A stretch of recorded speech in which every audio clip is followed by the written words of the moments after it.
तो स्टार्ट करते हैं अपना नेक्स्ट चैप्टर। लक्ष्य मिश्रा है ना मीटिंग में? Yes sir. तो तुम कल पूछ रहे थे कि चैप्टर 3 तक आना है शायद। चैप्टर 3 बोले तो चैप्टर में क्या है, टॉपिक बताओ, नाम, एग्जाम में क्या कहाँ तक आने वाला है। अभी बताए नहीं है लेकिन 1 चैप्टर कंप्लीट ही होने वाला है। तो मतलब इसका जो ये हम जो यूनिट 2 में ये चैप्टर 1 पढ़ रहे हैं, इसके आगे वाला चैप्टर वहाँ तक आएगा। हाँ सर, इसका रिवीजन हो गया, 2 चैप्टर 2 रहेगा, 3 तक हो जाएगा। चलो ठीक है, हम देखते हैं। तो देखो, म्यूट कर लो, म्यूट कर लो। प्रीवियस क्लास में हमने जो चीज़ें पढ़ी थी वापस से यहाँ पे वही चीज़ें रिकॉल हो रही हैं। जैसे हम ऑब्जेक्ट ऑलरेडी देख चुके थे, हम यहाँ क्लास को भी ऑलरेडी डिस्कस कर लिए हैं। थोड़ा सा क्लास को और डिटेल में यहाँ पे डिस्कस करेंगे, ठीक है। और then message passing between two objects, objects कैसे बनाएंगे और कैसे आप मैसेज दोनों ऑब्जेक्ट से बीच में पास करेंगे, वो थोड़ा सा देखेंगे, ये नया है। देन स्ट्रक्चर समझेंगे प्रोग्राम का, जावा के प्रोग्राम का स्ट्रक्चर क्या होता है, ठीक है। तो चलो शुरुआत करते हैं अपना इंट्रोडक्शन पार्ट। इंट्रोडक्शन में कुछ नहीं है, ये ऊप्स के बारे में बताने वाला है कि ऊप्स क्या है, इसके अंदर हमें कौन कौन से फीचर्स मिलते हैं। जैसे कि यहाँ पे अगर तुम जो चीज़ें हम ऑलरेडी डिस्कस कर चुके हैं, ठीक है। तुम जैसे थोड़ा सा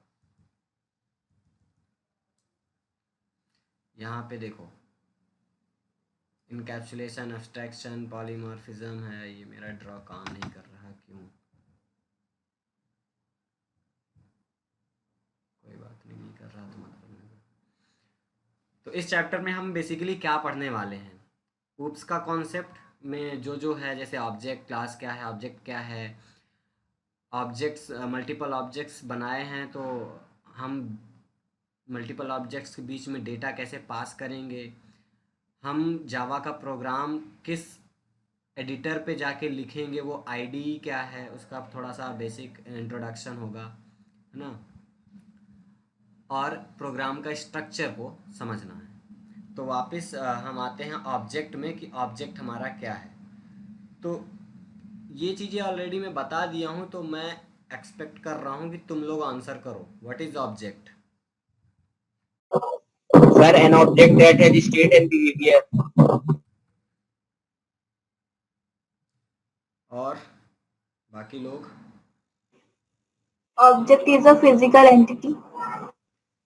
इतना बस नहीं बोलना, object is a physical entity बिल्कुल करेक्ट है, बट इसके साथ जो कंपलसरी लाइन है वो बोलना ही बोलना है।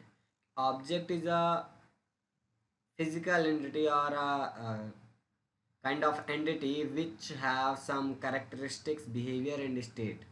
ये कौन बोलेगा? ऑब्जेक्ट फिजिकल एंटिटी है जिसके कुछ कैरेक्टरिस्टिक्स हैं, बिहेवियर्स हैं, स्टेट है। और ये कैरेक्टरिस्टिक्स, बिहेवियर, स्टेट को हमने डिस्कस किया था कि नहीं? Yes, sir. यहाँ पे अगर Yes, रियल, sir. हाँ, रियल वर्ल्ड पे अपने रियल लाइफ में हमने तमाम प्रकार के ऑब्जेक्ट्स देखे हैं। अभी तुम्हारे जस्ट सामने तुम हाथ में फ़ोन लिए बैठो, वो भी ऑब्जेक्ट है। तो उसका जो जो फ़ोन है उसका बिहेवियर क्या है, उसका स्टेट क्या है, और उसका करेक्टरिस्टिक्स क्या है। तो करेक्टरिस्टिक्स यानी उसका फीचर क्या क्या हो सकता है, डिस्प्ले कैसी है ना, एमोल्ड डिस्प्ले आजकल आ रही है ना।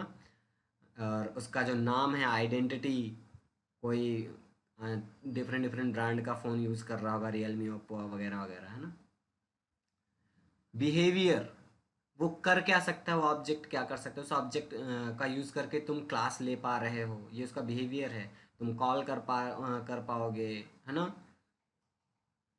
तो ये उसका क्या हो गया, बिहेवियर। कैरेक्टरिस्टिक्स में उसका प्रोसेसर क्या है, उसका प्रोसेसर कितनी है, रैम कितना है, स्टोरेज कितना है, कैमरे का क्या स्पेसिफिकेशन है, ये सारे उसके कैरेक्टरिस्टिक्स के अंदर ही आते हैं अगर हम ऑब्जेक्ट फ़ोन की बात करें। और स्टेट क्या होगा, वही on state, of state, out of order state.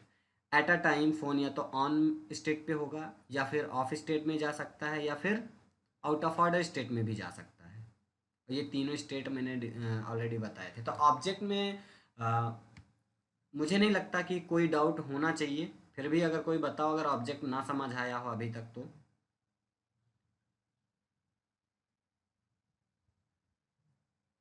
बोलो। सर कोई डाउट नहीं है। तो हम आगे बढ़ते हैं। सेम वही चीज़ है जो प्रीवियस चैप्टर में एज इट इज़ छपा हुआ है। वापस क्लास की बात करें।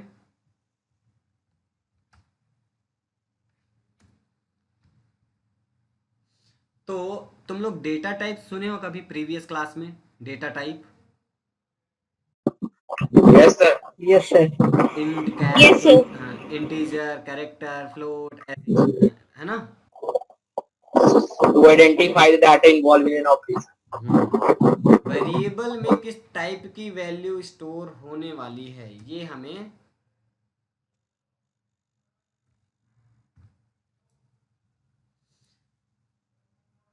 क्लास वो डेटा टाइप से पता चलता है। तो अभी हम अगर बात करें क्लास की, तो हमारा क्लास जो है ये लॉजिकल एंटिटी है। लॉजिकल, फर्स्ट क्लास में बताया था लॉजिकल एंटिटी क्यों है ना? ब्लूप्रिंट है ये, blueprint of object.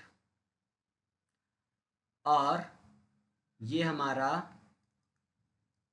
User defined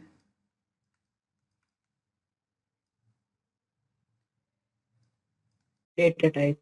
data type है। ठीक है, ये हमारा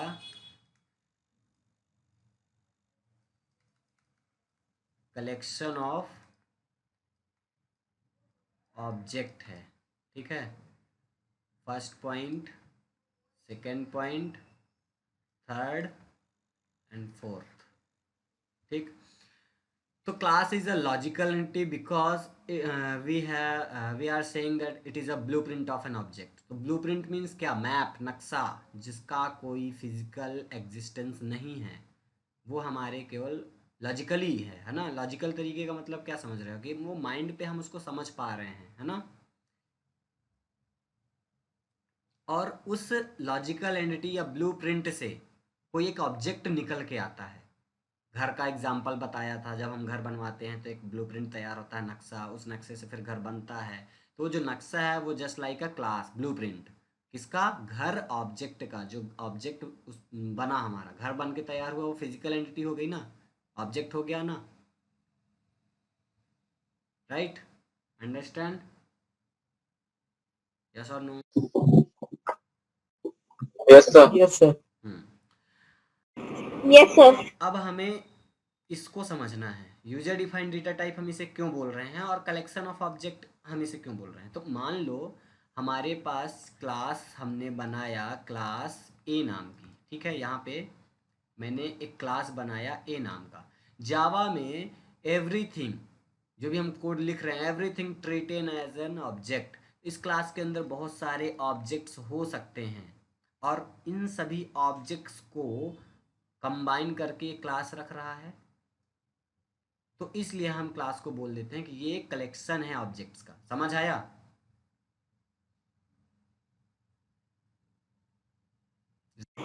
यस सर। Yes sir. सबको आया?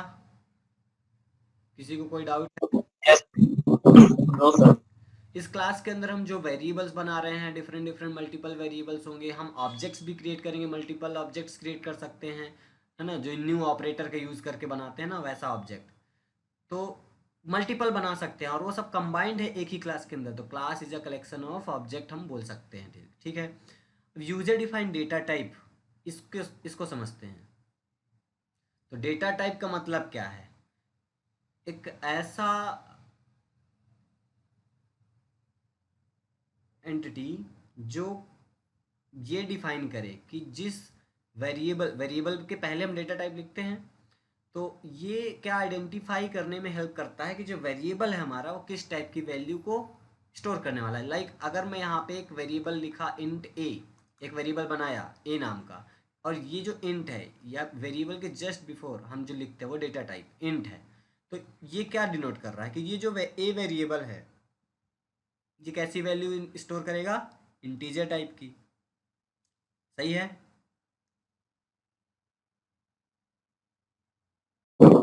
Yes sir. अब ये इंटीजर जो इंट है ये प्रीडिफाइंड है, यानी कि ये जावा में पहले से अवेलेबल है, जस्ट हम केवल यूज़ कर रहे हैं। जब भी वेरिएबल बनाने होगा इंट लिख लिया या फ्लोट लिख लिया, डायरेक्ट लिख लिए, यूज़ कर लिए। बट अगर मैं चाहूँ कि मैं एक ऐसा डेटा टाइप बनाना चाहता हूँ जो मेरे अकॉर्डिंग से कस्टमाइजेबल हो, मैं जो जो डेटा उसमें रखना चाहूँ वो रख पाऊँ, तो वहाँ पे हम क्या करते हैं, इस क्लास को as a data type use कर सकते हैं। जैसे अब यहाँ पे मैंने क्लास बनाई, ठीक है, तो अब इसके अंदर मैं इंट ए लिखा, इसके अंदर मैं कैर सी एच, दो वेरिएबल बना लिए, ठीक है, इस क्लास के अंदर। तो अब इस क्लास का वेरिएबल मैं बनाऊं, क्लास का वेरिएबल कैसे बनता है, क्लास का नाम क्या है ए, तो अगर मैं ऐसा लिखूं ए एंड ओ बी जे ऐसा कुछ या कुछ भी नाम, तो यानी ये मेरा क्या है, वेरिएबल नेम, ठीक है। और इसको मैं अगर रेड कलर से हाईलाइट करूं, ये चीज मेरा क्या है,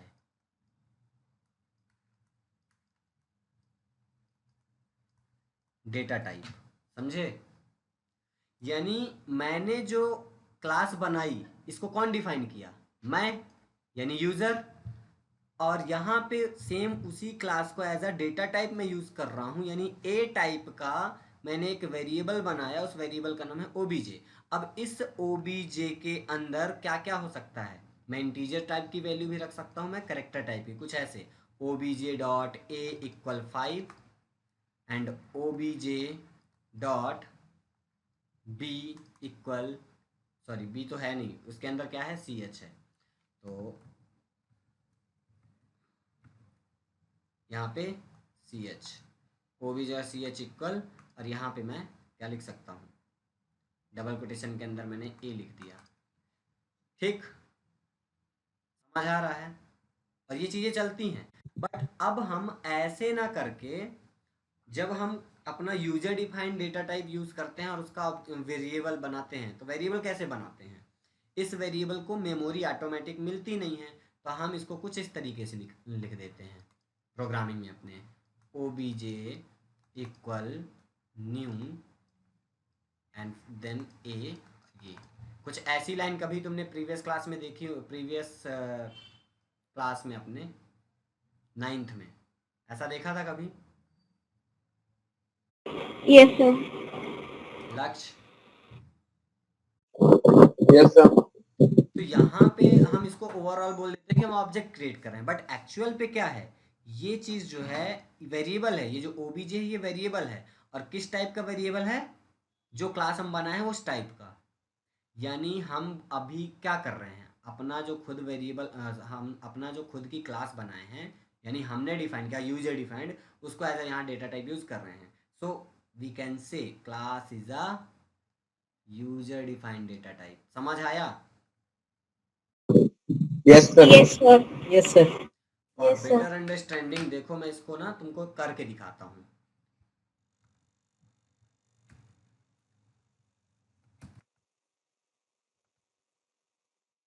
ऑनलाइन जावा कंपाइलर यूज़ करूँगा मैं यहाँ पे, और तुमको करके दिखाता हूँ कि हाँ हम कैसे, मैं कैसे बोल रहा हूँ कि हाँ ये वेरिएबल की तरह मैं यूज़ कर पा रहा हूँ। सर थोड़ा जूम कर दीजिए। अभी तो मैंने कुछ टाइप ही नहीं किया, 1 सेकेंड। तुम अपनी स्क्रीन को जूम कर सकते हो खुद, जो तुम्हारी स्क्रीन दिख रही है ना, या ये सब कुछ तुम खुद से जूम कर सकते हो। फिर भी मैं जूम कर दूंगा। क्लास मेन, देन यहाँ पे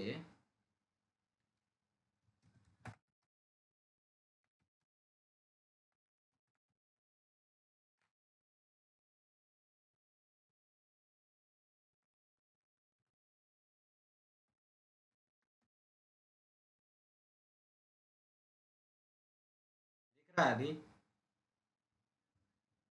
Yes, sir. तो ये जो क्लास है मेन, मैं मेन टाइप का एक क्या बनाने वाला हूँ, वेरिएबल, और इसके अंदर कुछ इंट ए कॉमा या कैर सी एच ऐसा कुछ। अब यहाँ पे अगर मुझे ए की वैल्यू सेट करनी है, बी की सी एच की वैल्यू, तो मैं ऐसे तो कर नहीं सकता ए इक्वल 5, मेरे को एरर दे देगा, देखना दिया ना एरर। मैं इसको डायरेक्ट नहीं करूँगा, मैं क्या करूँगा, मेन ओबीजे लो। अभी क्या हुआ, मैंने एक वेरिएबल बनाया, किसका, मेन क्लास का। ये जो क्लास मैंने खुद बनाई यूजर डिफाइंड, उसका एक वेरिएबल यहाँ बनाया। कोई दिक्कत यहाँ तक, बोलो। नो सर, नो इसको सर, मैंने रन किया, अभी यहाँ पे कोई आउटपुट तो नहीं आ रहा, लेकिन कोड एग्जीक्यूट हो रहा है सक्सेसफुली। कोई एरर दिख रही क्या अभी? नो। यानी ये वेरिएबल मेरा बन गया, ठीक है। अब यहाँ पे इस वेरिएबल को मेमोरी नहीं मिली, तो मेमोरी कैसे मिलेगी? अगर मैं इसको डायरेक्ट ऐसे obj.a इक्वल 5 लिखूं और obj.ch इक्वल मैं यहाँ पे लिख दूं a, ठीक है।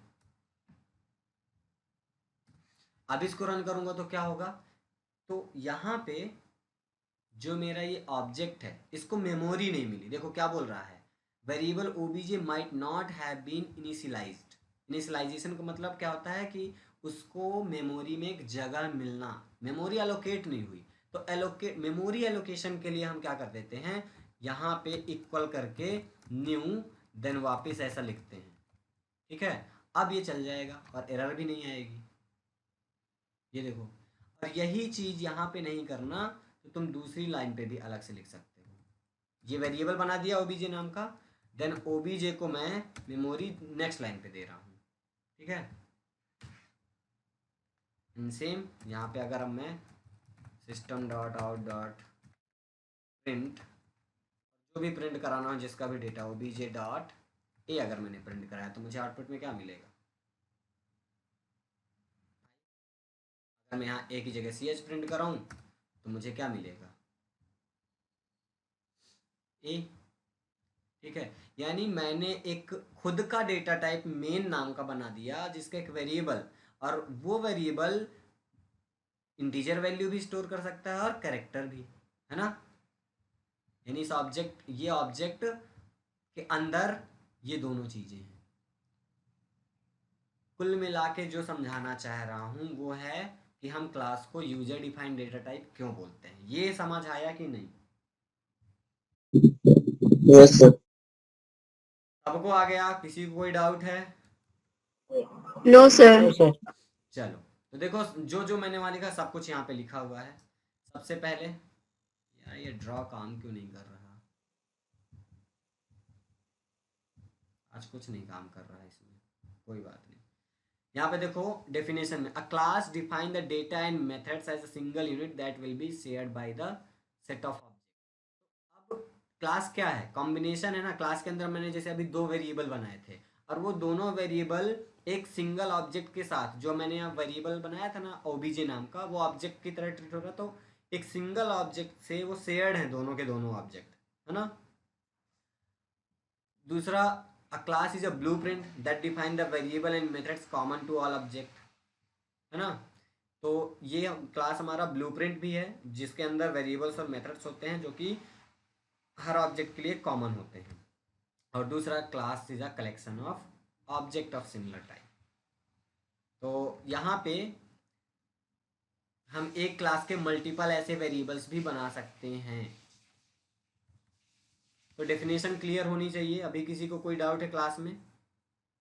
No sir. चलो फिर आगे बढ़ते हैं। Class and Java language. तो यहाँ पे इसके अंदर हम क्लास तो हमने समझ लिया क्लास क्या है जावा लैंग्वेज के अंदर। अब बात करते हैं यहाँ पे डेटा और मेथड्स। प्रीवियस चैप्टर में भी ये डिस्कशन किए थे कि डेटा क्या है, मेथड्स क्या है। तो डेटा का मतलब रॉ फैक्ट एंड फिगर जो कि यूज़ होने वाला है प्रोग्राम में किसी प्रोसेसिंग के लिए, जिसमें हम प्रोसेस करने वाले हैं, या कुछ ऑपरेशन जिसमें हम परफॉर्म करने वाले हैं। तो क्या हो सकता है, वो वेरिएबल हो सकते हैं, वेरिएबल या कुछ लिटरल वैल्यू डायरेक्ट हो सकती है ना। डेटा मेंबर्स, जैसे कि हम कोई वेरिएबल्स बना रहे हैं और वेरिएबल्स के अंदर फिर हम ऑपरेशन परफॉर्म करेंगे, A+B, divide, arithmetic operation perform करेंगे, है ना। तो ये वेरिएबल्स ही डेटा है। और ओवरऑल कहें तो रॉ फैक्ट एंड फिगर जिसका कोई मीनिंग नहीं होता, मीनिंगलेस। समझ आया? जैसे एग्जांपल में अल्फ़ाबेट, सिंबल, डिजिट कुछ भी हो सकता है, एनीथिंग। रॉ फैक्ट, समझ आया? जिसको प्रोसेस किया जाता है और आफ्टर प्रोसेसिंग हमको जो मिलता है इंफॉर्मेशन, वो इंफॉर्मेशन कहलाती है, जो मीनिंगफुल होता है। यानी रॉ फैक्ट एंड फिगर जो डेटा होता है उसमें जब प्रोसेस करते हैं तो हमें इंफॉर्मेशन मिलती है, और इंफॉर्मेशन हमेशा मीनिंगफुल होती है और डेटा हमेशा मीनिंगलेस होता है। समझ आया? तो डेटा क्या है, समझ आया ना? वेरिएबल्स जो डेटा मेंबर्स क्लास के अंदर हम डिक्लेयर करते हैं, वेरिएबल्स, उन्हें डेटा मेंबर कहते हैं। वेरिएबल्स, इंस्टेंस वेरिएबल, ये सब डेटा के अंदर ही आता है। देन बात करते हैं मेथड की। तो मेथड क्या है? जैसे अभी हमने मेन मेथड बनाया था प्रोग्राम में, पब्लिक स्टैटिक वाइड मेन, वो मेथड है। ठीक है, ऐसे हम खुद के डिफरेंट डिफरेंट मेथड बनाते हैं, वाइड डिस्प्ले, वाइड शो, है ना। तो मेथड क्या है? जब हम कोई मेथड बनाते हैं तो उसकी भी एक बॉडी होती है और उस बॉडी के अंदर कुछ इंस्ट्रक्शन लिखे होते हैं। अगर मैं यहाँ पे दिखाऊं तो ये मेरा मेन मेथड है, देखो, और इसके अंदर इतने सारे मैंने इंस्ट्रक्शन लिख दिया, और भी हो सकते हैं, है ना। तो method is a self contain program, क्योंकि प्रोग्राम किसे बोलते हैं? कलेक्शन ऑफ और set of instruction is known as program. तो ये इतना खुद में ये प्रोग्राम है, सेल्फ कंटेन प्रोग्राम है। मेथड क्योंकि खुद पे भी इंस्ट्रक्शन को कंटेन करके रखता है, तो हम इसको बोल सकते हैं कि it is a self contain program. और मेथड को हम बोल सकते हैं it is a block of statements और group of instructions to solve particular problem. Method ही है जो डेटा में प्रोसेसिंग करता है और कुछ रिजल्ट हमें निकाल के देता है उससे। समझ आया?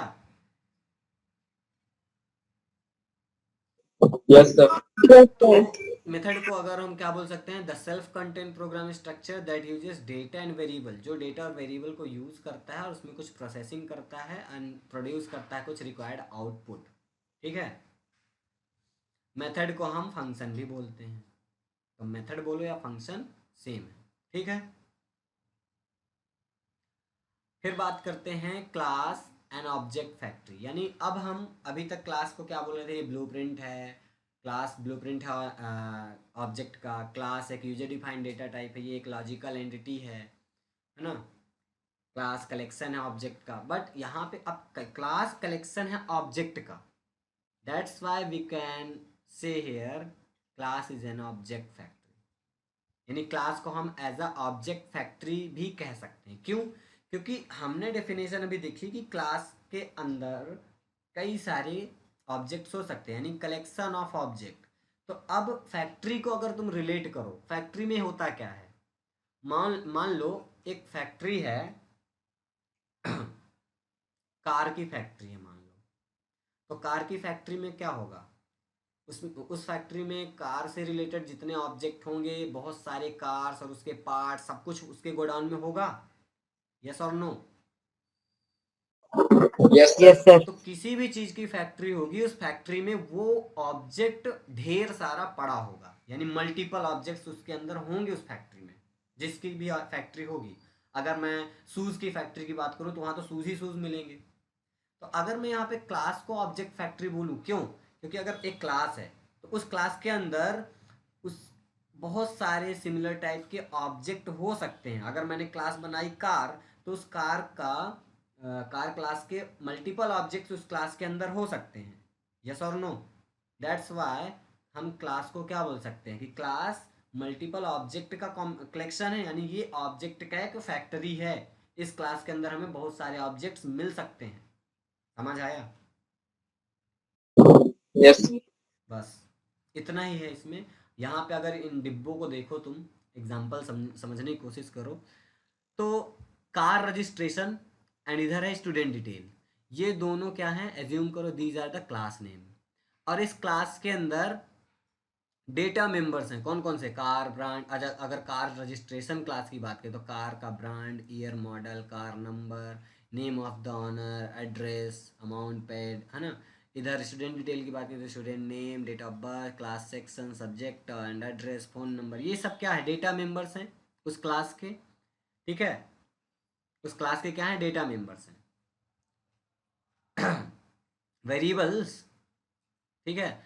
अब उन वेरिएबल्स में प्रोसेसिंग करने के लिए यहाँ पे कुछ मेथड या फंक्शन बने हुए हैं, जैसे यहाँ पे डिस्प्ले डेटा, यहाँ पे शो डेटा।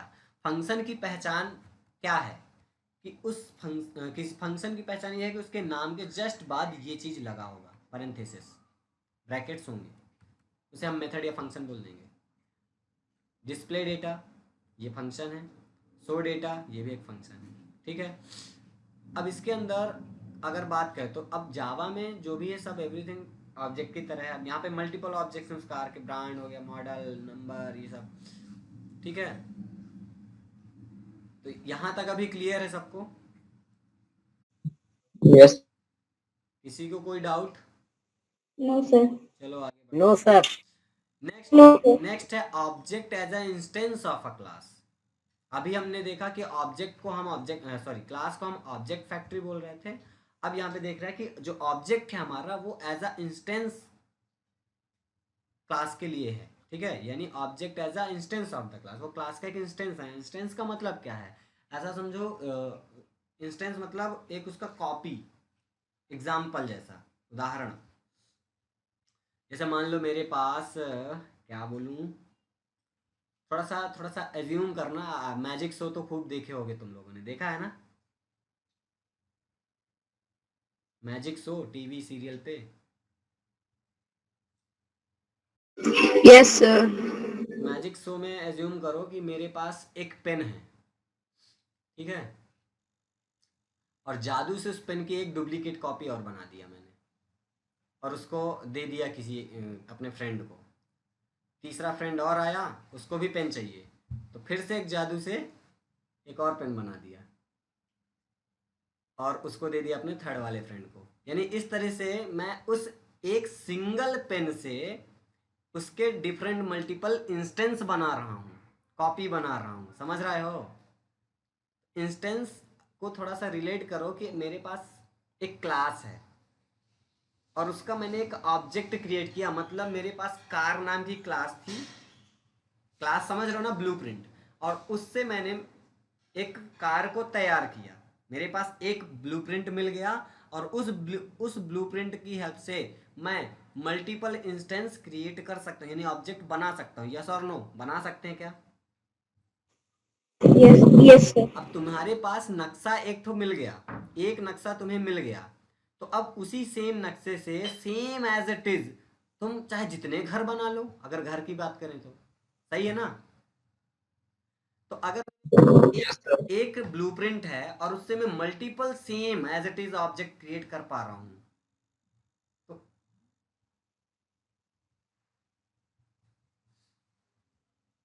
ये क्या कहलाता है, ऑब्जेक्ट। ठीक है, और ऑब्जेक्ट को ही हम इंस्टेंस बोलते हैं। इंस्टेंस मतलब अगर मैं बोला कि car, what is car, car is nothing, या फिर किसी पर्टिकुलर नाम ले लूं कार का मॉडल सहित, तब वो माना जाएगा हाँ अब ये चीज है, कुछ फिजिकल एग्जिस्टेंस है इसका। कार का कोई फिजिकल एग्जिस्टेंस नहीं है, वो एक क्लास है। जैसे बायोलॉजी में तुम लोग पढ़े होगे कि हम जो ह्यूमंस हैं वो किसी किंगडम या क्लास को बिलोंग करते हैं, होमोसेपियंस सेपियंस, है ना? ये जो होमोसेपियंस है, ये क्लास, इस क्लास को हम बिलोंग कर रहे हैं, बट उस क्लास के फिजिकल एग्जिस्टेंस हैं हम, यानी हम उस क्लास के इंस्टेंस हैं, ऑब्जेक्ट हैं, एज अ ऑब्जेक्ट। समझ आ रहा है? तो yes. In a simple word कुछ नहीं, ऑब्जेक्ट तुम्हें क्लियर है कि ऑब्जेक्ट क्या है? ऑब्जेक्ट को ही इंस्टेंस बोलते हैं, बस बात खत्म।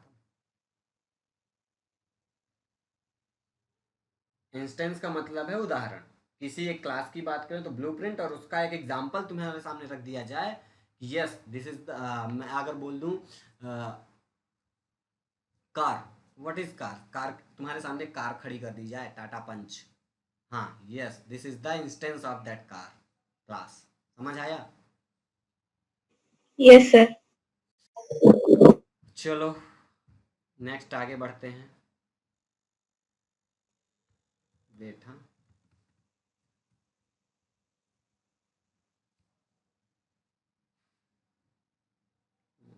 फोन आया है।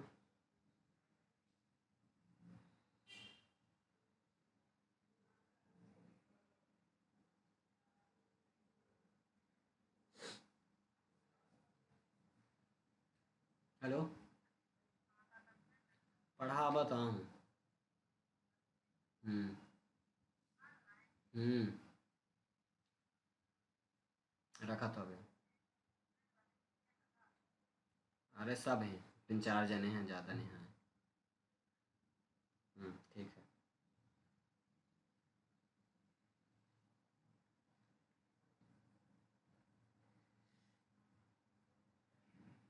हाँ, तो वापस आते हैं हम।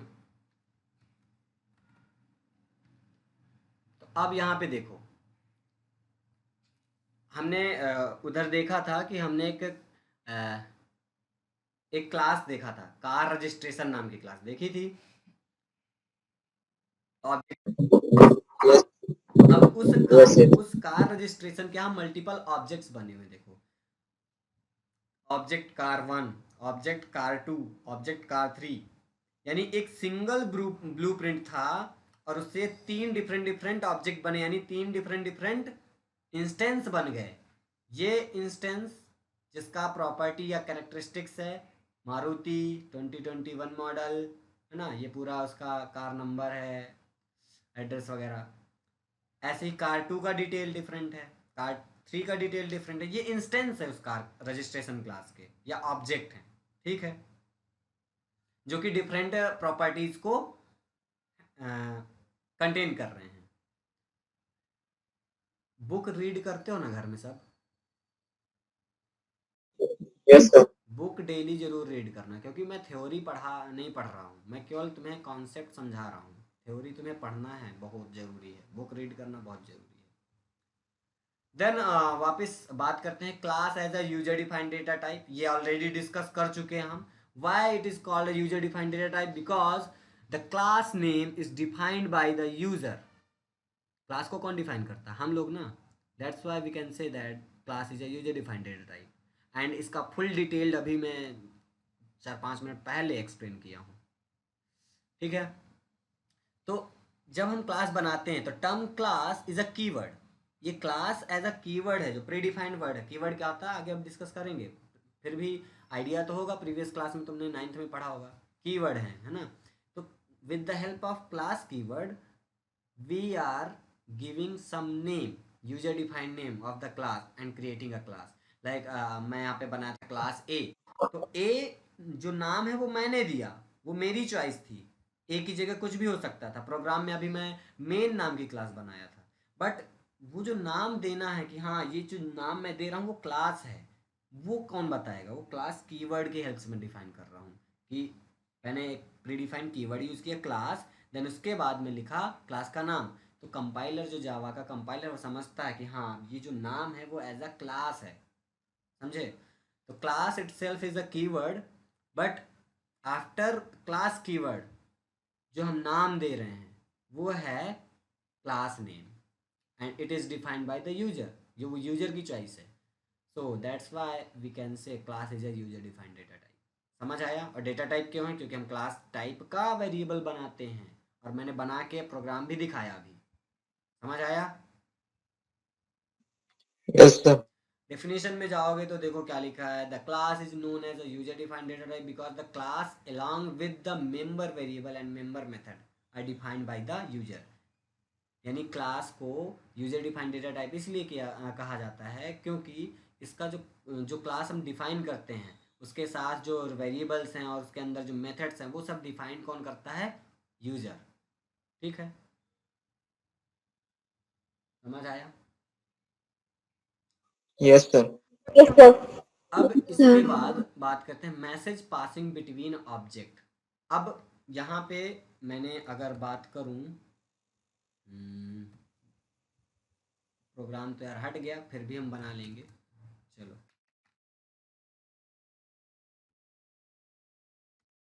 मैंने वापस से क्लास बनाई, क्लास मेन, ठीक है। पब्लिक स्टैटिक वाइड मेन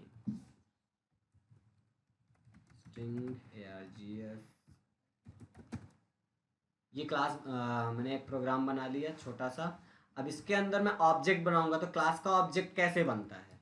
अगर अभी मैं ब्लूजे में नहीं जा रहा हूँ, तो कोड में हम कैसे लिखते हैं प्रीवियस क्लास में पता ही होगा, अगर थोड़ा बहुत भी आइडिया होगा। तो पहले क्लास का नाम लिख दिए हैं, देन वेरिएबल नेम जिसे हम रेफरेंस वेरिएबल बोलते हैं इक्वल न्यू, वापस से क्लास का नेम। ये मेरा एक ऑब्जेक्ट बना ओबीजे, ठीक है। अब अगर मैं यहाँ पे कुछ डेटा रखा है इंट ए, ठीक है, और मैंने यहाँ पे लिखा obj.a equal 5, then print कराऊँ system.out.println, और यहाँ पे obj.a को प्रिंट कराया, सिंपल। क्या आउटपुट आएगा? 5 5 आ जाएगा, ठीक है, 5 आ गया। अब क्या हो कि मैं एक ऑब्जेक्ट और बना लूं, मल्टीपल ऑब्जेक्ट्स हो सकते हैं, अभी जस्ट हमने पढ़ा ऑब्जेक्ट 1 obj1 नाम से, यानी इस क्लास के अंदर अब मल्टीपल ऑब्जेक्ट्स हो गए। ये पहला ऑब्जेक्ट था, ये दूसरा, ठीक है। तो अब अगर मैं यहाँ पे obj1.a लिखूं, तब क्या होगा? क्या प्रिंट होना चाहिए?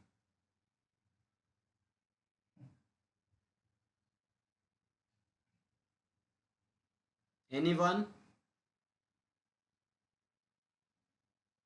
यस और नो? सिंपली से, डोंट साइलेंट। कुछ तो बोलो, हाँ या ना। पता है तो बताओ, नहीं पता तो फिर मैं आगे बढ़ूं। सर 5 ही होगा। नहीं आएगा, 0 आएगा। आया? यानी ये जो डेटा है, ये डेटा हम इसको इनिशियलाइज किए हैं ऑब्जेक्ट ओबीजे, इस वाले ऑब्जेक्ट के लिए 5, बट इसके लिए कुछ नहीं असाइन किए। इस ऑब्जेक्ट के लिए इसकी वैल्यू डिफरेंट होगी, और इस वाले ऑब्जेक्ट के लिए, यानी ओबीजे जो हमारा ये पहला वाला है और obj1, दोनों के लिए इस ए की वैल्यू डिफरेंट होगी। बट क्या हम चाहते हैं कि जो इस ऑब्जेक्ट के थ्रू डेटा इसमें रखा हुआ है वो पूरा कॉपी हो जाए एज इट इज obj1 में? यानी जब हम obj1 को भी प्रिंट कराएं, obj1 के साथ ए को प्रिंट कराएं, तो भी 5 मिलना चाहिए। तब हम क्या बोलते हैं? Message passing. मैं सिंपली क्या बोलूँगा कि obj1 जो है उसको, उसमें क्या डाल दो? पूरा obj, ये ऑब्जेक्ट का डेटा पूरा डाल दो obj, ठीक है। तो मुझे ये लाइन इसके जस्ट बाद लिखना चाहिए था, तो मैं जस्ट अपडेट कर रहा हूँ। हाँ, तो मैंने क्या बोला अब, क्योंकि इस ओबीजे में, यानी इस ऑब्जेक्ट में जो डेटा रखा हुआ है ए का, वो क्या है? 5। अब यही सेम चीज मैं कॉपी कर रहा हूँ, यानी मैसेज पासिंग यही है कि इस ओबीजे का डेटा पास कर दो दूसरे वाले obj1 में, है ना। तो अब दोनों की वैल्यू सेम होगी। अब चाहे मैं obj.a लिखूं या obj1.a, मुझे मिलेगा सेम वैल्यू, क्योंकि अब 5 हाँ, 5 ये मिला obj1 से। Yes sir. तो ये जो लाइन है यहाँ पे, ये वाली लाइन, ये क्या है? Message passing. Between objects, two objects. तो यहाँ पे मैसेज पासिंग बिटवीन ऑब्जेक्ट्स का मतलब क्या है? वहाँ पे देखो प्रोग्राम, अभी ऑब्जेक्ट फैक्ट्री में हमारे पास दो, एक कार का ऑब्जेक्ट था और मल्टीपल ऑब्जेक्ट कार के मतलब बनाए हुए थे, कार 1 कार 2, और कार 1 में ये सारा डेटा है और कार 2 में ये सारा डेटा है। अब इनका डेटा किसी मुझे दूसरे ऑब्जेक्ट्स में क्या करना है? कॉपी करना है, पास करना है सेम एज इट इज। तो क्या करना होगा? यहाँ पे प्रोग्राम में मैंने क्या किया था? obj का डेटा मुझे किसी दूसरे ऑब्जेक्ट में पास करना था, तो मैंने पहले दूसरा ऑब्जेक्ट बनाया, देन उसमें कॉपी किया, राइट। यहाँ पे क्या होगा? कार 1 का डेटा या कार 2 का डेटा मुझे पास करना है किसी खाली एम्प्टी ऑब्जेक्ट से, ये होगा उसमें पास करना है, तो वो एम्प्टी ऑब्जेक्ट कार 4 यहाँ बनाए, देखो लिखा भी है, if you create a new object car 4 and want to pass message means value contain in the object car 2, then simply ऐसा कार 4 नाम का एक ऑब्जेक्ट बनाया उसने, एज्यूम करो कि बना लिया है, देन कार 2 को सिंपली क्या कर दो? असाइन कर दो car4 पे, तो car2 का पूरा डेटा car4 में ऐसे आ जाएगा। देखो ये है पूरा car4 और ये है car2, same as it is दोनों का डेटा है, मैच करो। कार1 WW, यहाँ पे भी WW, car4 का car2 का, देन मॉडल भी सेम है, यानी कॉपी ऐसे डेटा एज इट इज हो जाता है सेम। प्रोग्राम में भी अभी जस्ट दिखाया। अभी मैसेज पासिंग में किसी को कोई डाउट है? No sir. सर हाँ उसमें OBJ1 इक्वल टू OBJ, हाँ, तो इसमें क्या दिक्कत है? ये तो नाम है ना ऑब्जेक्ट के।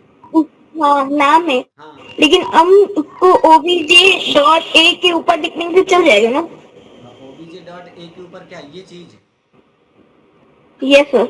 नहीं चलेगा। ओके। क्यों नहीं चलेगा बताता हूँ। देखो क्या होता है, जब तुम ये चीज यहाँ पे कर दिया तो मैसेज तो पास हो रहा है, बिल्कुल सही है, मैसेज ओबीजे का OBJ1 में कॉपी हो रहा है, बट इस लाइन पे, इस जगह पे, क्योंकि जावा का प्रोग्राम तो लाइन बाई लाइन एग्जीक्यूट होगा एक के बाद एक। तो अब यहाँ पे इस लाइन पे बताओ ओबीजे की वैल्यू कुछ सेट हुई है क्या इससे पहले?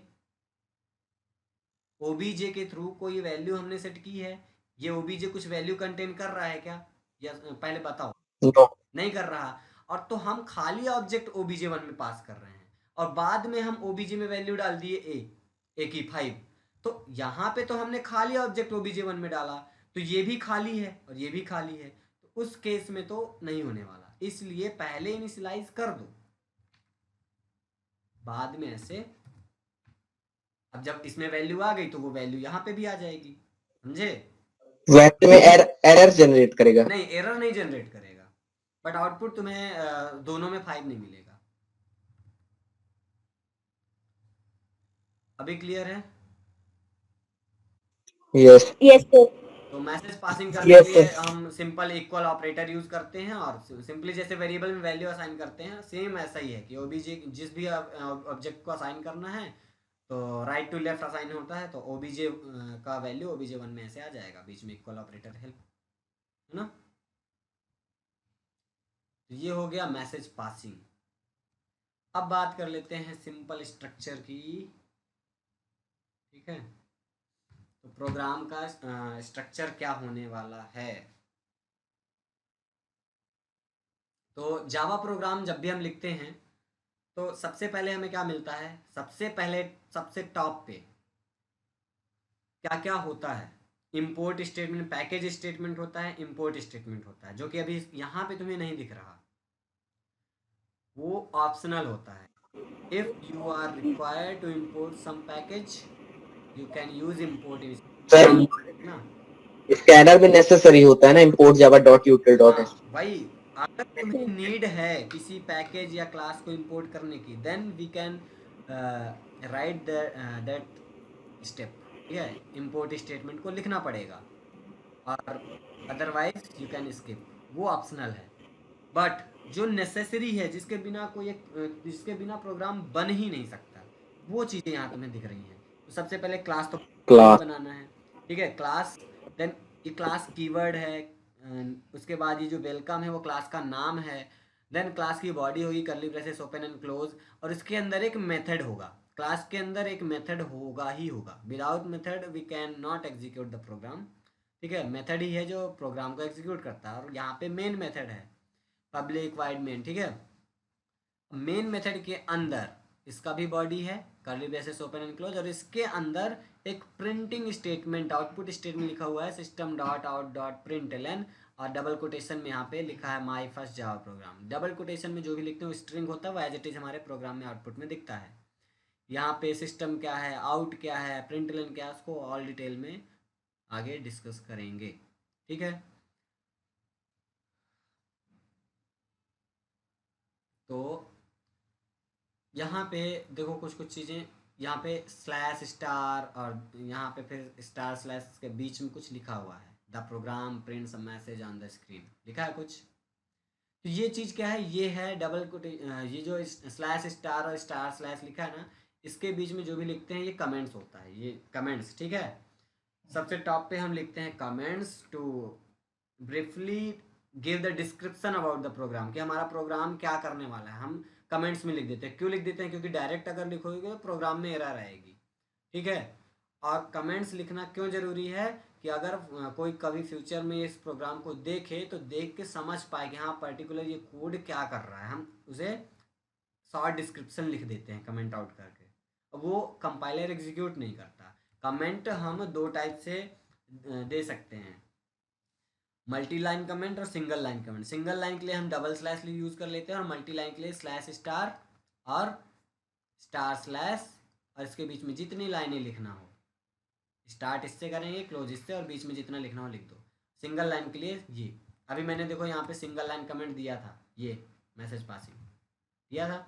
अगर यही चीज़ मैं डबल स्लैश हटा दूँ यहाँ पे, यानी ये कमेंट अब ये कमेंट नहीं है और अब इसको रन करूँगा तो प्रोग्राम एरर दे देगा।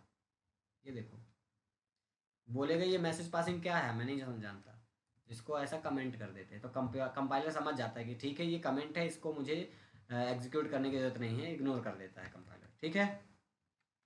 कमेंट समझ आया? Yes sir. के बाद क्लास, यस सर। तो फर्स्ट लाइन क्लास एक कीवर्ड है और जिसकी हेल्प से वेलकम नाम का क्लास बनाया जा रहा है। वेलकम की जगह कुछ भी नाम हो सकता है, ये यूजर डिफाइंड है, ये क्लास का नाम है। और उसके बाद उसकी बॉडी, बॉडी के अंदर पब्लिक वाइड मेन। तो पब्लिक क्या है? एक्सेस स्पेसिफायर, जो कि मेन मेथड को पब्लिक कर देता है, यानी इसको डायरेक्ट जेवीएम इजीली एक्सेस कर सकता है। पब्लिक का सिंपल मतलब क्या होता है? इंस्टाग्राम आईडी है किसी की यहाँ पे? इंस्टाग्राम चलाते हो?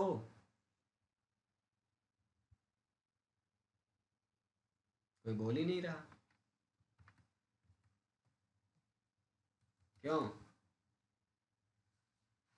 इंस्टाग्राम कोई नहीं चलाता?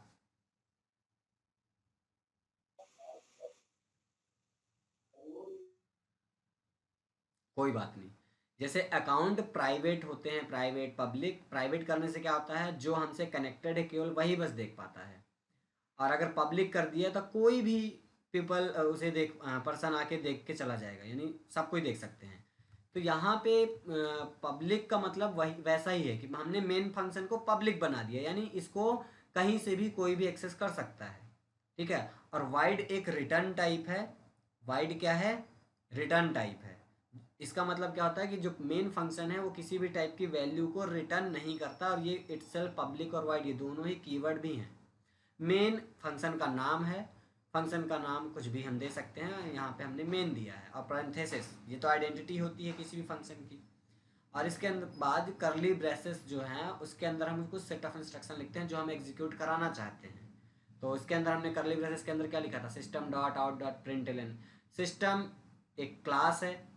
पूरे प्रोग्राम में एक चीज़ मैं बता रहा हूँ, ध्यान से सुनना। पूरे प्रोग्राम में कोई भी जावा का प्रोग्राम तुम्हें दिखे, उसमें ऐसे वर्ड जिसका फर्स्ट लेटर तुम्हें कैपिटल दिखे, वो सब क्या होंगे? क्लास होंगे। बाय डिफॉल्ट तुम ये समझ लेना, जिस भी वर्ड का फर्स्ट लेटर कैपिटल दिख जाए वो क्लास है, ऐसा समझ लो। ये नेमिंग कन्वेंशन फॉलो होता है।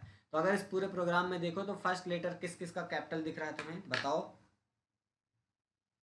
वेलकम और सिस्टम। हाँ, तो ये दोनों ही क्लास है। वेलकम हमने बनाई है और सिस्टम प्रीडिफाइंड क्लास है, यानी पहले से जावा में अवेलेबल है, ठीक है।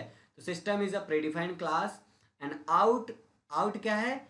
स्टैंडर्ड आउटपुट स्ट्रीम का ऑब्जेक्ट है, जिसकी हेल्प से हम एक प्रीडिफाइंड फंक्शन प्रिंटलन को कॉल कर रहे हैं, ठीक है। आउट क्या है? स्टैंडर्ड आउटपुट स्ट्रीम का ऑब्जेक्ट है, ठीक है। और हम इस ऑब्जेक्ट को क्यों यूज कर रहे हैं? क्योंकि हम स्टैंडर्ड आउटपुट डिवाइस में ये माई फर्स्ट जावा प्रोग्राम को प्रिंट कराना चाहते हैं। स्टैंडर्ड आउटपुट डिवाइस हमारी क्या है? मॉनिटर। मॉनिटर तो समझते हो ना?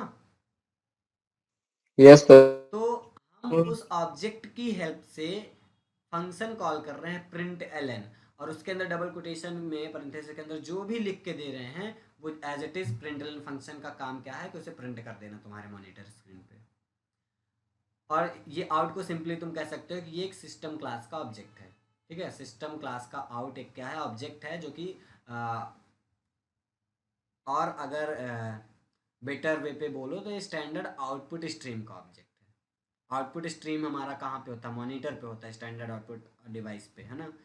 और उस ऑब्जेक्ट के अंदर प्रिंटलन मेथड है और जिसकी हेल्प से हम कुछ भी मैसेज आउटपुट में प्रिंट करा सकते हैं। और लास्ट में semicolon as a terminator work करता है, यानी कि हम कंपाइलर को बताते हैं बाय पुटिंग सेमी कॉलन कि ये लाइन यहाँ पे एंड हो रही है, टर्मिनेट हो रही है, ये सेमी कॉलन बताता है। ठीक है, हर एक स्टेटमेंट के बाद तुम्हें सेमी कॉलन यहाँ प्रोग्राम में दिखेगा।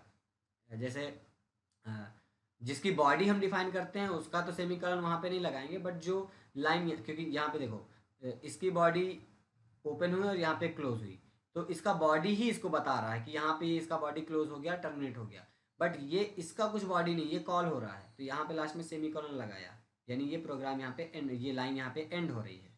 हम वेरिएबल बनाते हैं तो वेरिएबल पे भी लास्ट में हम ऐसे लिख देते हैं ना, ये देखो यहाँ पे सेमी कॉलन लगाया था ना मैंने यहाँ पे भी, तो मतलब वो टर्मिनेटर है कि ये लाइन यहाँ पे एंड हो रही है। ठीक है, इस प्रोग्राम में भी देखो कई सारे मैं सेमी कॉलन लगाई, ये सेमी कॉलन लगाया, ये इधर सेमी कॉलन, ये इधर, हर लाइन के बाद मुझे लगाना पड़ा। मतलब ये बता रहा हूँ मैं कि कंपाइलर को कि ये लाइन यहाँ पे समाप्त हो रही है। इतना समझ आया? यस। इसके बाद इंट्रोडक्शन टू जावा आईडीई। अब जावा आईडी में हम जो आईडी यूज़ करने वाले हैं for developing a Java program, जहाँ पे हम जावा के प्रोग्राम को डेवलप करेंगे, बनाएंगे, है ना, उस आईडी के बारे में समझते हैं। तो सबसे पहले आईडीई का फुल फॉर्म जान लो सब लोग, और कभी भी पूछूं सबको बताना है कि ये आईडीई का फुल फॉर्म क्या होता है।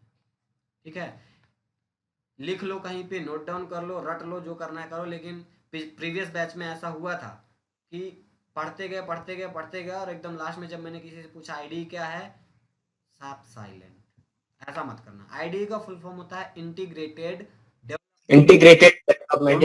Development environment. हाँ, integrated development environment. Integrated development environment क्या है? ऐसा इन्वायरमेंट, ऐसा प्लेटफॉर्म जहाँ पे वो सारे टूल्स इंटीग्रेटेड होके एक साथ में मिल जाते हैं जो रिक्वायर्ड है एक जावा प्रोग्राम को डेवलप करने के लिए, उसे रन करने के लिए। ठीक है, तो उसके अंदर हमें क्या क्या टूल मिलता है? हमें टेक्स्ट एडिटर मिल जाता है, हमें कुछ फॉर्मेटिंग के लिए टेक्स्ट एडिटर में हम टेक्स्ट को बोल्ड कर सकते हैं, साइज बड़ा कर सकते हैं, है ना, फॉन्ट इंक्रीज कर सकते हैं, डिक्रीज कर सकते हैं। उसके साथ जावा जेडीके के सारे टूल्स वहाँ पे हमें मिलते हैं कि हम उसका प्रोग्राम कंपाइल कर सकते हैं, जावा का प्रोग्राम रन कर सकते हैं, आउटपुट देख सकते हैं। वो सारी चीज़ें हमें एक ही प्लेस पे मिल रही होती हैं, इसीलिए हम इसको बोलते हैं कि ये इंटीग्रेटेड डेवलपमेंट एनवायरनमेंट है। और यहाँ पे हम जो यूज़ करने वाले हैं वो हमारा इंटीग्रेटेड डेवलपमेंट एनवायरनमेंट यानी आईडी कौन सा होने वाला है? BlueJ, BLUG। ठीक है, स्पेलिंग में मत जाना, BLUEJ। ठीक है, ब्लूजे। ठीक है, तो अब यहाँ पे ब्लूजे है पूरा। ब्लूजे का इंट्रोडक्शन, कैसे ब्लूजे ओपन करेंगे, कैसे उसमें प्रोग्राम बनाएंगे, है ना, तो ये सारी चीज़ें तुम बुक से पढ़ना, और बुक से ज़्यादा तो तुम्हें बेहतर समझ आएगा जो मैं यहाँ पे दिखाऊंगा प्रैक्टिकली।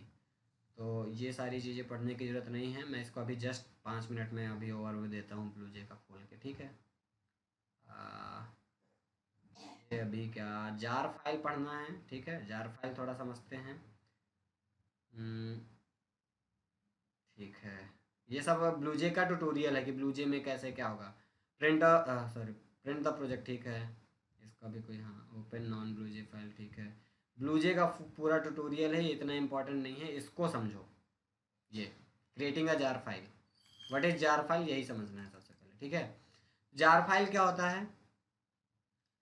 मेरे पास, ठीक है, यहाँ पे समझना कि मेरे पास मान लो एक जावा की फाइल है। ठीक है, ये फाइल है, एक ये फाइल है, एक ये क्लास फाइल है। ऐसे जावा की कई सारी फाइलें हैं, 1 2 3 4 5। ठीक है, अब मैं चाहता हूँ, मेरे प्रोजेक्ट में ऐसे मल्टीपल क्लास फाइल हो सकती है जावा की। अब मैं चाहता हूँ कि इन सभी को मैं कंबाइन करके रख दूँ, इन सभी को मैं एक ऐसी फाइल बनाऊँ जो कि इन सारी फाइल्स का कंबाइन करके सिंगल फाइल बन जाए। तो यही है जार फाइल। ठीक है, इसका एक्सटेंशन डॉट जार होता है। यानी एक ऐसी फाइल जो कि हमारे प्रोजेक्ट में जितने भी डिफरेंट जावा का प्रोग्राम फाइल, क्लास फाइल हैं, सबको कंबाइन करके रखे और सिंगल फाइल बन जाए, उसे हम जार फाइल कहते हैं। और ये एग्जीक्यूटेबल होती है कि हमने इसको क्लिक किया तो ये सॉफ्टवेयर की तरह रन होती हैं। जैसे तुम व्हाट्सएप में क्लिक करते हो तो व्हाट्सएप खुल जाता है, ठीक वैसा ही जब जार फाइल हम बनाते हैं और इसको हम जब रन करते हैं तो ये सॉफ्टवेयर की तरह रन होता है, समझे? तो देखो यहाँ पे definition, the special file which combine all the file of a project into a single file. यानी उस प्रोजेक्ट के अंदर जितनी भी जावा फाइल थी, क्लास फाइल थी, सबको कंबाइन करके एक सिंगल फाइल बना दिया, ठीक है, उसे हम जार फाइल कहते हैं। समझ आया? और जार फाइल कैसे क्रिएट करेंगे उसका पूरा सिंपल सिंटेक्स है कि प्रोजेक्ट मेन्यू पे जाते हैं, यहाँ पे क्रिएट जार फाइल आता है और फिर यहाँ पे हम प्रोजेक्ट को सेलेक्ट करके सीधा कंटिन्यू में क्लिक करेंगे हम और सेव करने का ऑप्शन आ जाता है। चलो, तो लगभग ये चैप्टर में और क्या है, प्रिंट मेथड, ठीक है सर प्रिंट एंड प्रिंटलन। हाँ, ये तो मान लो पढ़ेंगे ही, प्रिंट और प्रिंटलन में डिफरेंस और ये सारी चीज़ें फुल डिटेल में। अभी देखता हूँ और इम्पोर्टेंट क्या है। प्रिंट और प्रिंटलन है और उसके बाद वर्किंग विद जेडीके, ठीक है, how to run Java program by CMD. अच्छा, सीएमडी से कैसे रन करेंगे, ये इस साल नया ऐड हुआ है आई थिंक, इससे पहले था नहीं। कोई ना, सब बता रहा हूँ मैं, बस इतना ही है। चलो, तो थ्योरी कॉन्सेप्ट ख़त्म हो गया है। मैं देखो यहाँ पे मेरे पास ऑलरेडी है ब्लूजे, मैंने ब्लूजे को खोला, ये देखो यहाँ पे दिख रहा है ब्लूजे, ये इसको मैंने ओपन किया,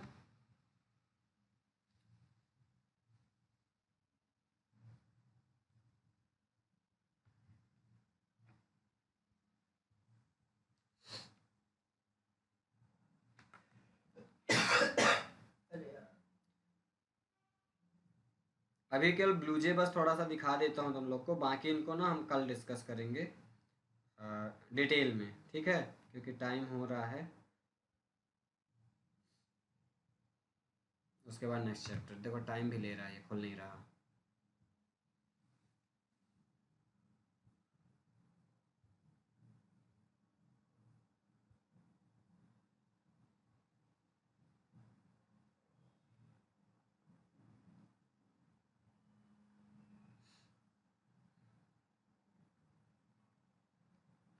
तो ये प्रीवियस बैच का एक प्रोजेक्ट बना हुआ था पहले से, तो ऐसा खुल गया। जब हम फ्रेश ब्लूजे खोलेंगे तो हमें कुछ ऐसा मिलेगा। हम यहाँ पे न्यू प्रोजेक्ट में क्लिक करें अगर, या इसको मैं अभी क्लोज कर देता हूँ, प्रोजेक्ट को कुछ देर के लिए मैं क्लोज कर देता हूँ। तो ये कुछ ऐसी स्क्रीन हमें सबसे पहले खुल के आएगी जब फर्स्ट टाइम खोलोगे, कुछ भी नहीं है। तो ये है हमारा ब्लूजे का विंडो। यहाँ पे टॉप पे ब्लूजे टाइटल दिखा है, यहाँ पे menu, project menu, edit menu, tools, view, help, ऐसे सब मिलता है। जब हमें प्रोजेक्ट कैसे क्रिएट करेंगे, बुक में यही लिखा है first step, how to create a new project in BlueJ. Project में जाएंगे, यहाँ न्यू प्रोजेक्ट में क्लिक करेंगे, प्रोजेक्ट का नाम यहाँ पे देंगे, मैंने लिखा जावा 2024 बैच, ठीक है, या जावा अंडरस्कोर 2024, यानी ऐसा मैंने प्रोजेक्ट का नाम दे दिया। देन सेव कहाँ करना है, ये लोकेशन कुछ भी दे सकते हैं, बाय डिफ़ॉल्ट जो है मैं वही रखूँगा। और ये पूरा लोकेशन यहाँ पे दिखा रहा है कि यहाँ पे जाके ऐसे सेव होगा। ओके में क्लिक किया, प्रोजेक्ट बन गया, ठीक है। और जैसे ही प्रोजेक्ट बनता है तो ये रीडमी फाइल हमारे सामने खुल के आती है, इसको तुम रीड कर सकते हो, इसके अंदर कुछ कुछ चीज़ें लिखी होती हैं, देखो खुली पीछे, ये प्रोजेक्ट टाइटल, पर्पस, ये सब, इसको क्लोज कर दो, इससे कोई लेना देना नहीं रहता। अब यहाँ पे प्रोजेक्ट हमारा बन गया। अब यहाँ पे एक न्यू क्लास करके ऑप्शन है, इसमें क्लिक करते हैं तो हम जावा प्रोग्राम के क्लास फाइल क्रिएट करते हैं। यहाँ पे मैंने क्लास का नाम दिया मान लो सिंपल, और जावा सेलेक्ट है class by default, and then click on okay. ये क्लास सिंपल नाम की बन गई। और इसके अंदर जब तुम ओपन करोगे, इसे डबल क्लिक करके ओपन करो या फिर इसके ऊपर राइट क्लिक करो और ओपन एडिटर, जब तुम ऐसा करोगे तो ये बाय डिफ़ॉल्ट कुछ इसमें प्रोग्राम मिलता है हमें, पब्लिक क्लास सिंपल, ये कमेंट है, मल्टीपल लाइन कमेंट यहाँ पे लिखा हुआ है। क्लास बनी है सिंपल नाम के, इसके अंदर एक वेरिएबल है प्राइवेट टाइप का, यहाँ पे एक कंस्ट्रक्टर है, ठीक है। सिंपली तुम अपना खुद का प्रोग्राम लिखना है तो ये पूरा सर हाँ सर प्राइवेट क्या होता है कंप्यूटर में? क्या? प्राइवेट प्राइवेट एक्सेस स्पेसिफायर, जैसे पब्लिक था वैसा ही प्राइवेट है, इसको हम आगे पढ़ेंगे, चैप्टर में है, एक्सेस स्पेसिफायर है ये, ठीक है। Okay sir. इसके अंदर मैंने पुराना जो बाय डिफ़ॉल्ट कोड था उसको हटा दिया और अपने यहाँ पे हम अपना खुद का कोड अब लिख सकते हैं। यहाँ पे मैंने लिखा क्लास सिंपल, इसके अंदर मैंने लिखा वाइड सो, यहाँ पे मैंने यहाँ पे मैंने प्रिंटर में डिफरेंस कल मैं बताऊंगा, ठीक है। अभी टाइम बहुत हो रहा है, अभी मैंने ब्लूजे भी अच्छी हेलो, ये मेरा हो गया। कंपाइल करेंगे, यहाँ पे बटन है कंपाइल की, कंपाइल, नो सिंटैक्स एरर, इसको क्लोज कर देंगे। अब यहाँ पे इस क्लास फाइल को एग्जीक्यूट करना है तो हमें ऑब्जेक्ट बनाना पड़ेगा, तो इसके ऊपर राइट क्लिक करो, न्यू सिंपल में क्लिक करो, ऑब्जेक्ट का नाम बाय डिफ़ॉल्ट सिंपल बनाया, तुम इसको चेंज करके कुछ भी दे सकते हो, ओके करेंगे। साइड पे यहाँ पे रेड कलर का ये जो दिख रहा है सिंपल वन, ये ऑब्जेक्ट है, इसमें रन करो, राइट क्लिक करो तो यहाँ पे वो फंक्शन दिखेगा वाइट शो, और इसमें जैसे क्लिक करोगे तुमको ये आउटपुट मिल जाएगा हेलो, ठीक है। तो यस कल टोटल हम ब्लूजे ही देखेंगे, प्रैक्टिकल टोटल करेंगे, और जो भी आगे नेक्स्ट चैप्टर में होगा वो देखेंगे, तो बाकी चीज़ें कल देखते हैं, ठीक है। अभी टाइम बहुत हो रहा है ऑलरेडी।